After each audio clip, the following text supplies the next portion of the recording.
Marcus Rashford arrived in Barcelona with the kind of curiosity that interrupts conversations. A goal in pre-season that tasted like possibility. An official cameo off the bench against Mallorca that felt like a heartbeat returning to rhythm. He moved into the squad like a new instrument joining an orchestra. Familiar notes, but still finding the right harmony. Rust showed up in small ways. A hesitancy at the edge of the box. A touch that took an extra breath. And yet the presence was undeniable. Someone with the ambition to tilt nights in Barcelona's favor. Then he did something quieter, but far more combustible than a goal. He named a teammate in a way that reframed the conversation.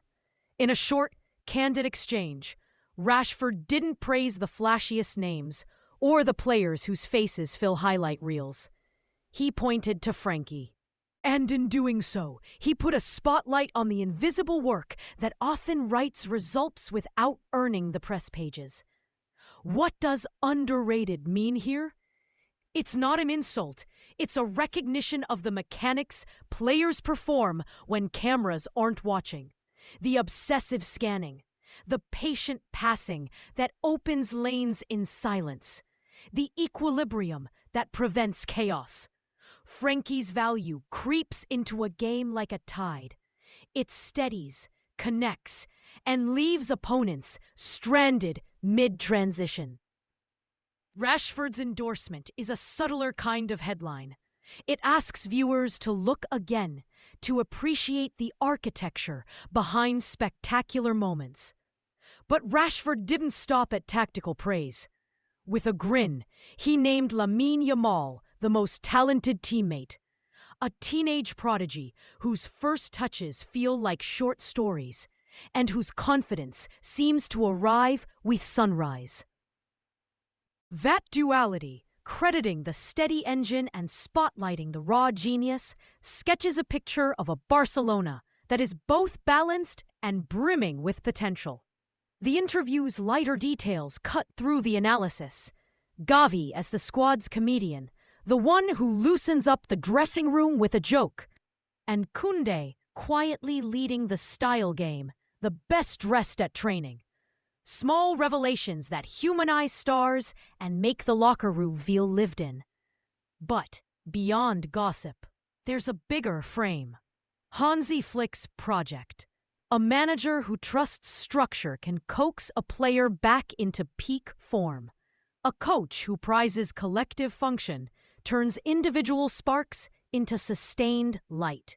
For Rashford, who admits to rust and the slow return of match sharpness, that's a promise as much as a plan. The interview becomes more than a series of answers. It's a map.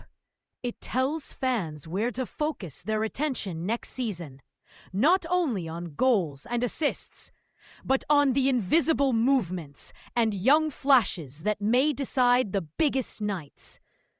Then there's the lingering human gamble Rashford admits to when asked about the trophies that matter. The Champions League with Barcelona or the World Cup with England. His answer, both, is honest, greedy in the best way, a confession that ambition doesn't divide, but multiplies. So where does that leave us? With a reminder that headlines are only one layer, and endorsements from teammates can shift narratives faster than punditry. A public commendation like this challenges fans and media alike. Will we notice Frenkie's quiet orchestration? Will Lamine's sparkle be nurtured rather than rushed? Will Rashford find the rhythm Flick promises? The season ahead holds the answer. And for now, the most interesting part is watching expectations rearrange themselves around a single surprising admission that sometimes the most important player is the one your eyes almost glide past.